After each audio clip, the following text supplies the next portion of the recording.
तो आगे देखो, सदिश राशि के घटक बोलते हैं कंपोनेंट। कंपोनेंट ऑफ वेक्टर ऐसे बोल सकते हैं, है ना। कंपोनेंट है ना, कंपोनेंट ऑफ ए वेक्टर ऐसा बोल।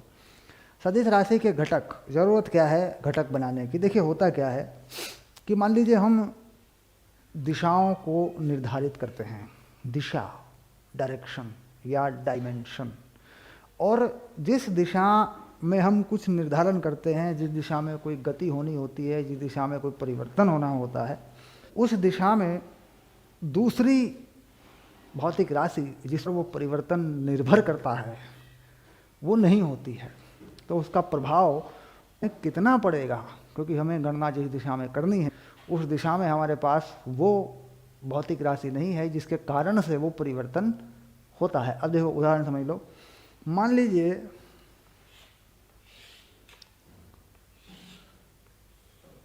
ये कोई कार्ट है, कार्ट मतलब कोई गाड़ी है इस तरीके से, और इसे चलना है आगे की तरफ, तो ये है गति की दिशा।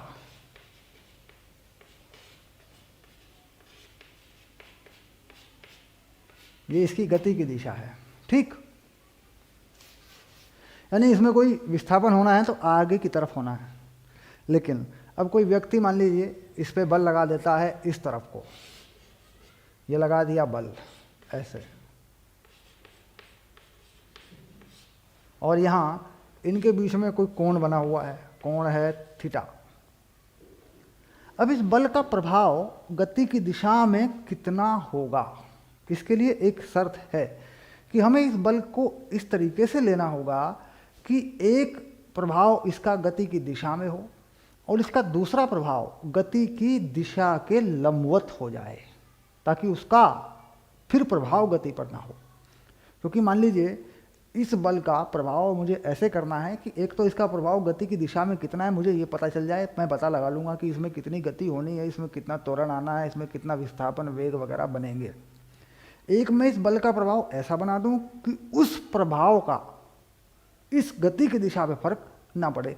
अब मान लीजिए मैं इस बल को बांट दूं, इस बल को मैं बांट दूं, इसके प्रभाव को बांट दूं, बल नहीं बांटा जा सकता, हम कहते हैं उसके प्रभाव को बांट दूं, तो बल के परिमाण को बांट दूं, बल की दिशाओं में कुछ ऐसा कर दूं कि जिससे गति की दिशा में इसका प्रभाव लगा लूं गणितीय विधि से, और मैं वो मान अपने आंकिक मान निकाल लूं।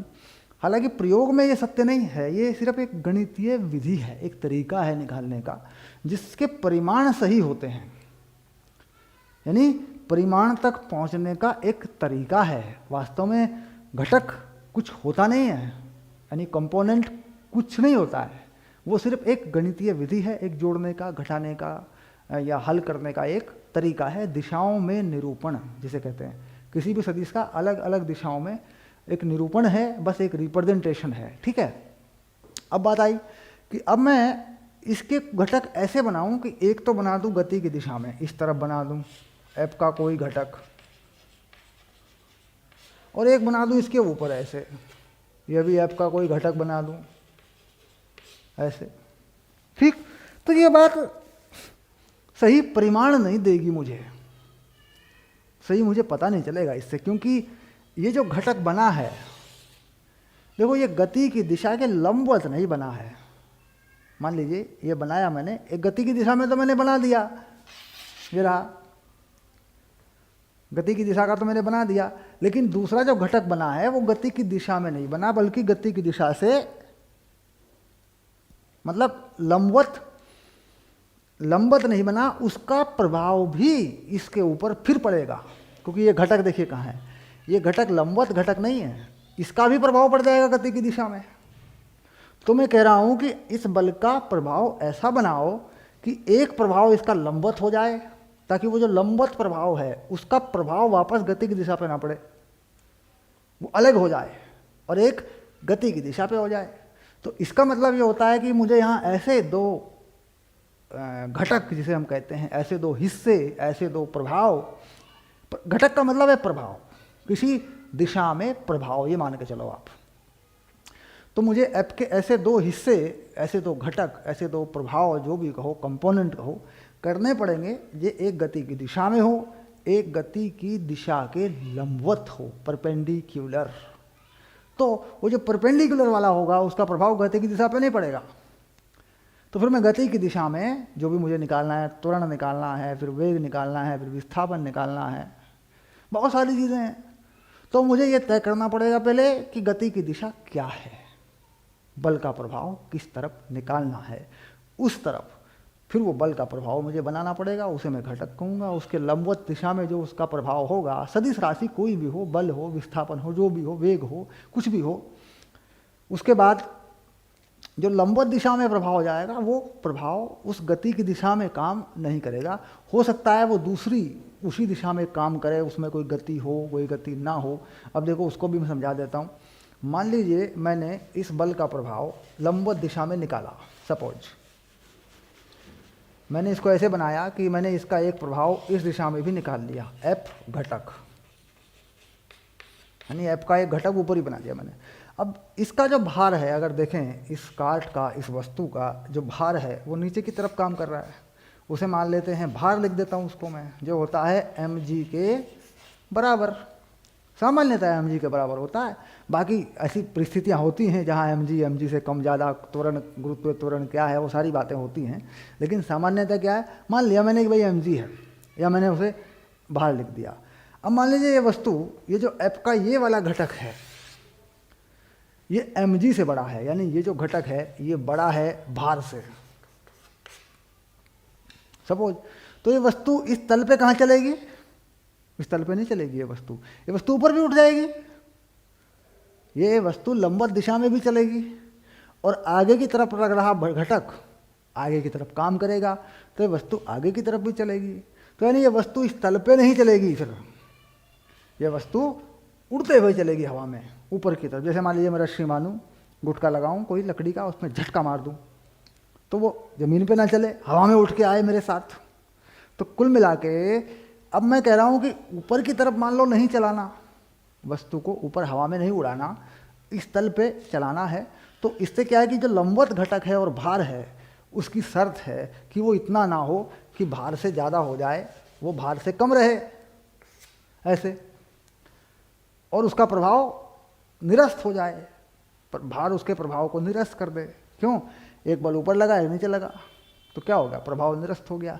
एक अभिलंब प्रतिक्रिया बन जाएगी, लेकिन प्रभाव निरस्त हो जाएगा, गति आगे की दिशा में होती रहेगी। तो अब आप थोड़ा थोड़ा समझ रहे होंगे कि घटक का मतलब क्या है, घटक क्यों किए जाते हैं। घटक एक गणितीय विधि है जो किसी भी दिशा में किसी सदिश के प्रभाव को निकालकर उसके आकलन करती है, उसकी जानकारी बताती है, इससे ज़्यादा कुछ नहीं है। अब बात ये आती है कि घटक का घटक, घटक का घटक, तो घटक का घटक नहीं होता, घटक का घटक नहीं बनता, घटक का घटक सच नहीं है, वो गलत गणनाएं दे देता है। ठीक, ये शर्त होती है इसमें। किसी सदिश का एक बार आप घटक कर सकते हैं, अगली बार घटक के घटक नहीं कर सकते आप। ठीक, अब चलेंगे कि घटक करते कैसे हैं, बस ये हमें देखना होता है।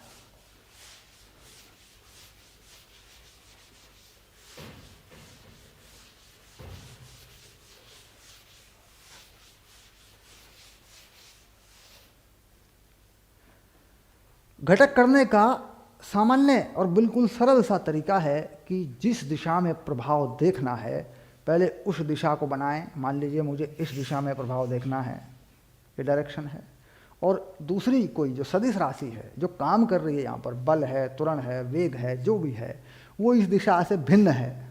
मान लीजिए ये कोई सदिश राशि जो है इस दिशा में काम कर रही है, ऐसे, इनके बीच में कोई कोण है थीटा, ऐसे, तो घटक मुझे इस दिशा में चाहिए। तो मुझे क्या करना है, इस दिशा में इस ए का प्रभाव देखना है। बिल्कुल सरल सी बात बता रहा हूँ। ठीक, तो क्या करूँगा, मैं इस दिशा के जिसमें मुझे घटक देखना है, लंबवत एक दिशा बना दूंगा मैं, ऐसे लंबवत। ठीक, और इस समकोण त्रिभुज को पूरा कर दूंगा मैं ऐसे। तो ये जो चीज़ है, ये पूरा सदिश जो है ये ए, इसका परिमाण होगा ये वाली लंबाई, यानी सदिश की जो लंबाई होगी वो इसका परिमाण होगा। अगर मैं cos थीटा लगाऊं तो मुझे ये वाली चीज़ मिल जाएगी जिसे तुम कह सकते हो ए, और इसे मान लिया तुमने, मान लो ये x एक्सिस हो गया और ये y एक्सिस हो गया, अपनी तरफ से मान लिया, ना माने लंबवत घटक करते हैं, x y एक्सिस मानने की भी ज़रूरत नहीं है। तो इधर ए x दिशा में जो घटक है मान ले वो आ गया ए एक्स, परिमाण है सिर्फ, दिशा तो मालूम पड़ गई भाई x एक्सिस है, दिशा तो फाइनल हो ही गई। और इधर इस दिशा में ये आएगी ये वाली चीज़, ये हो गया मान लो ए वाई, ठीक। ये इसके प्रभाव हैं, ये प्रभाव यहाँ नहीं होगा, ये प्रभाव यहाँ होगा ऐसे।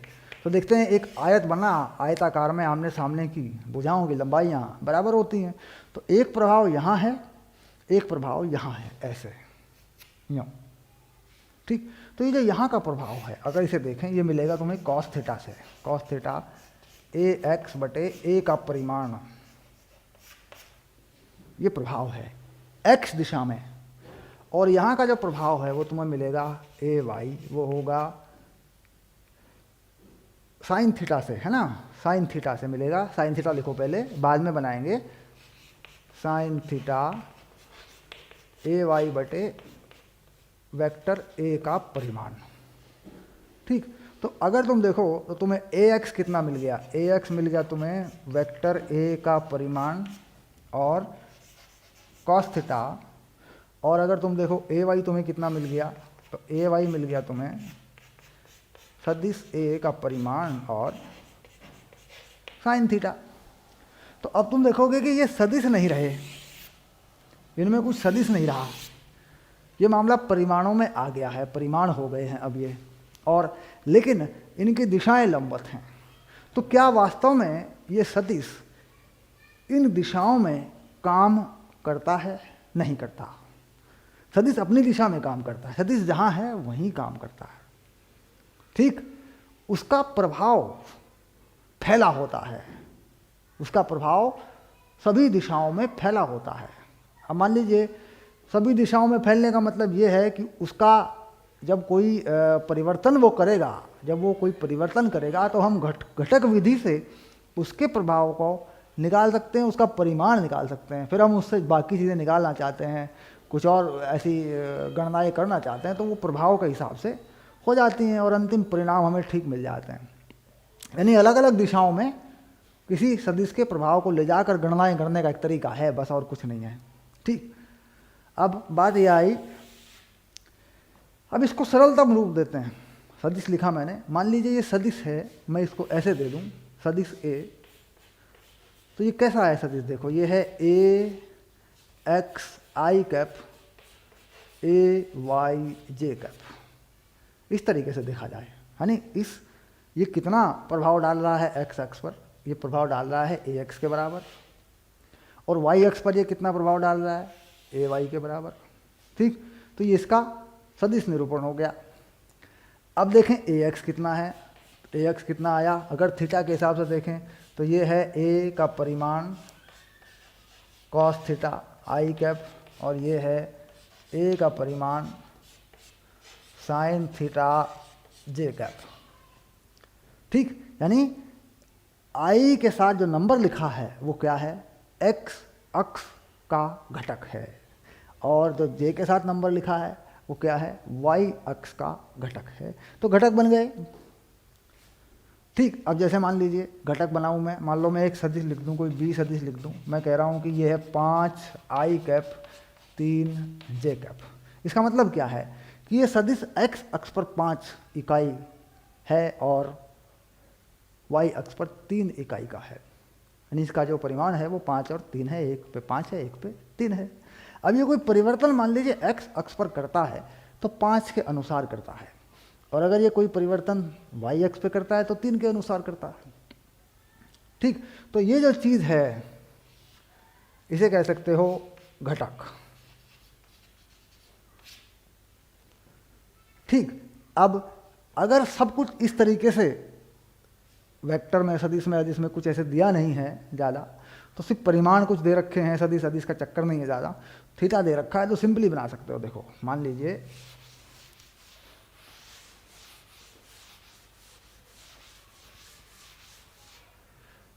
लीजिए ये कोई वस्तु है और इस वस्तु में इधर को गति होनी है और इधर को कोई बल लगा हुआ है 10 न्यूटन, और ये है कोण थीटा बराबर 60 डिग्री ऐसे, ठीक। तो गति की दिशा ये है, गति की दिशा मान लीजिए गति इधर को होनी है, गति की दिशा, ठीक। तो गति की दिशा में घटक, तो एक घटक गति की दिशा में करना है, एक लंबवत करना है। ध्यान रहे लंबवत वाले का प्रभाव गति की दिशा में नहीं पड़ेगा, ठीक है। तो ये होगा देखो 10, तो इधर को आने वाला क्या होगा 10 cos 60, यानी ये हो जाएगा 60 डिग्री, हो जाएगा 5 न्यूटन, ठीक। गति की दिशा के लंबवत जो घटक होगा वो कितना होगा 10 sin 60, ये हो जाएगा 5√3 न्यूटन, ठीक। अब गति की दिशा क्या है, गति की दिशा ये है, तो जो 5 न्यूटन का बल है यही बनेगा चलाने वाला बल, ठीक। अगर मान लीजिए घर्षण नहीं है, इसका द्रव्यमान कितना है, इसका द्रव्यमान है 2 किलो, ठीक, और घर्षण है नहीं, ठीक। तो आगे की तरफ चलना है इसको, तो चलाने वाला बल क्या है, चलाने वाला बल है 5 न्यूटन। तो F बराबर है में, F बराबर है में, F है 5 न्यूटन, द्रव्यमान है 2, A कितना हो गया, तो A आ गया 5/2 मीटर प्रति सेकंड का स्क्वायर, है ना। ये आ गया त्वरण आगे की तरफ। अब देखो ऊपर की तरफ लगा हुआ बल कितना है 5√3, है ना, और भार कितना हो जाएगा नीचे की तरफ। अगर भार की बात करूं, इसका भार कितना हो जाएगा, अगर मैं भार की बात करूं, भार बनेगा इसका 19.6 न्यूटन। भार क्या होता है, भार होता है mg, तो m कितना है द्रव्यमान 2, g कितना लगा दिया 9.8। तो देखा जाए तो भार इससे ज़्यादा है, तो इसका मतलब ऊपर की तरफ तो उड़ेगा नहीं हवा में, और ये भी मान लिया कि घर्षण इसमें है नहीं, तो आगे को चलेगा, तो आगे को चलेगा तो कितना त्वरण बनेगा इसमें, ये बनेगा, ठीक। F बराबर m में 9th क्लास में देखा होगा आपने, मतलब घटकों को समझाने का एक तरीका है। हालांकि F बराबर m में है क्या है, वो तो गति के नियम एक अध्याय है हमारे पास, आगे चैप्टर है उसमें हम पढ़ेंगे ही। अब इस प्रकार क्या है, घटक यानी प्रभाव, वेक्टर की वह मात्रा या वेक्टर का वह परिमाण जो किसी दिशा में काम करता है। फायदा, लंबवत घटक एक दूसरे के लंबवत घटक हों, ताकि एक घटक दूसरे घटक पर प्रभाव न डाले, और एक बार घटक कर देने के बाद घटक के घटक नहीं करने हैं, वो नियम नहीं है, ठीक। चलिए, तो बात हुई घटक के बारे में, ठीक है।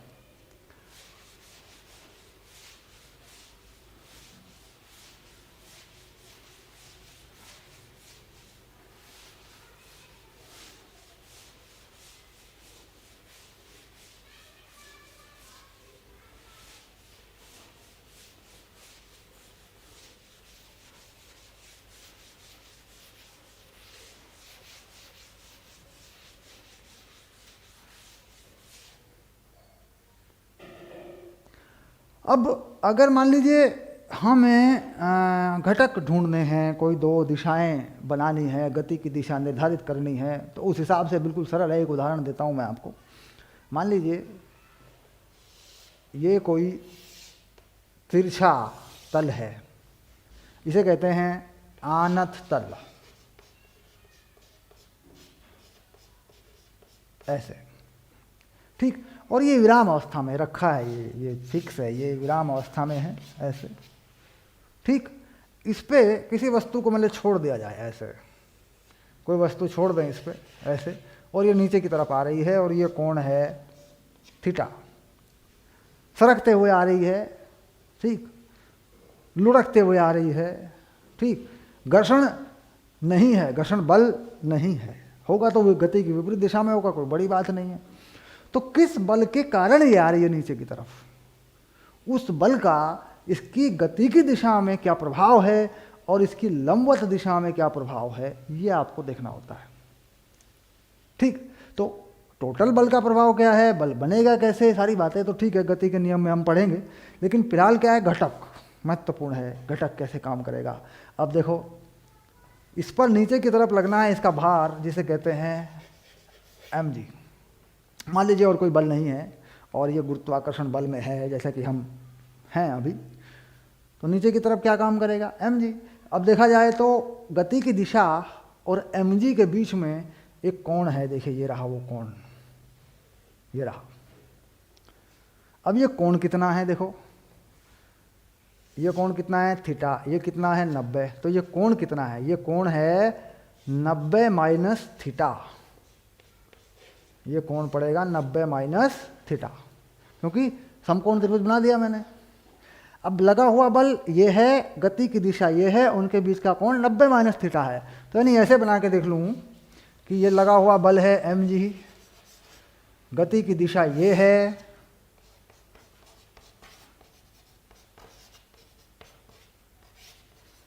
गति की दिशा है ना, और बीच का कोण है 90 माइनस थीटा, और इसके लंबवत दिशा ये है।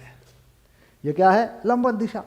तो घटक बना दूं तो घटक क्या बनेंगे, देखो mg cos 90 माइनस थीटा, इस तरफ का जो घटक होगा mg cos 90 माइनस थीटा, क्योंकि अभी हमने बनाया कि बल और थीटा के बीच में उस डायरेक्शन में कितना घटक होता है, cos थीटा वाला घटक होता है, और ऊपर की तरफ ये वाला कौन सा घटक होगा, ये होगा mg sin 90 माइनस थीटा। अब देखा जाए mg cos 90 माइनस थीटा कितना बन जाएगा, ये बन जाएगा mg sin थीटा गति की दिशा में। तो इसका मतलब ये हो गया कि mg का इस दिशा में प्रभाव कितना होगा, mg sin थीटा, और लंबवत दिशा में, लंबवत दिशा क्या पड़ेगी, लंबवत दिशा पड़ेगी ये वाली लंबवत दिशा, इसी सदिश से लंबवत दिशा पे आना है, यानी इसी सदिश से जो घटक है गति की दिशा में प्रभाव देखा जा रहा है उसके लंबवत जाना है। तो क्या पड़ेगी, ये वाली दिशा पड़ेगी। इस पे कौन सा है, इस पे है mg sin 90 minus theta. mg sin 90 minus theta क्या हो जाएगा, इसका नाम हो जाएगा, थोड़ा बदल दें इसको, mg cos थीटा। क्यों, sin 90 माइनस थीटा क्या है, cos थीटा है, तो ये हो जाएगा mg cos थीटा। ठीक, अब देखा जाए तो इस दिशा में mg cos थीटा की दिशा में तल के लंबवत गति नहीं होनी है, तो इसका प्रभाव निरस्त हो जाएगा। इसका प्रभाव निरस्त कौन करेगा, ये तल करेगा जिस पे रखा है। तो हम देखेंगे गति के नियम में जाके कि इस पे लगा देगा एक अभिलंब प्रतिक्रिया, इसे कह देते हैं अभिलंब प्रतिक्रिया। अभिलंब प्रतिक्रिया को क्या मान लेते हैं, इसे मान लेते हो n मान लेते हो, या r मान लेते हो, रिएक्शन मान लेते हो, नॉर्मल रिएक्शन, तो नॉर्मल में n लिख देते हो, रिएक्शन को r भी लिख देते हो। ये बात की बात है, मेन चीज बात यह है कि गति की दिशा में प्रभाव इस बल से है। ठीक, तो ये है वो घटक। अब ये बल क्या करेगा इस वस्तु में, मान लीजिए कोई घर्षण नहीं है, कोई फ्रिक्शन नहीं है, और कुछ भी नहीं है, कुछ भी नहीं है, यही बल एक बल है बस। तो क्या बनेगा, ये बल बन जाएगा mg sin थीटा, ये बनेगा ma, F बराबर ma। तो ये कट गया, तो कितना त्वरण आ गया, m कट गया तो g sin थीटा, ये त्वरण आ जाएगा। अब g क्या है, 9.8 है, sin थीटा कितना कोण है, सारी बातें हो जाएंगी। तो इस तरीके से क्या है कि गति की दिशा या प्रभाव किस दिशा में आपको वेक्टर का घटक देखना है, निकालना है, इस तरीके से आप आसानी से देख सकते हैं, ढूंढ सकते हैं। ठीक।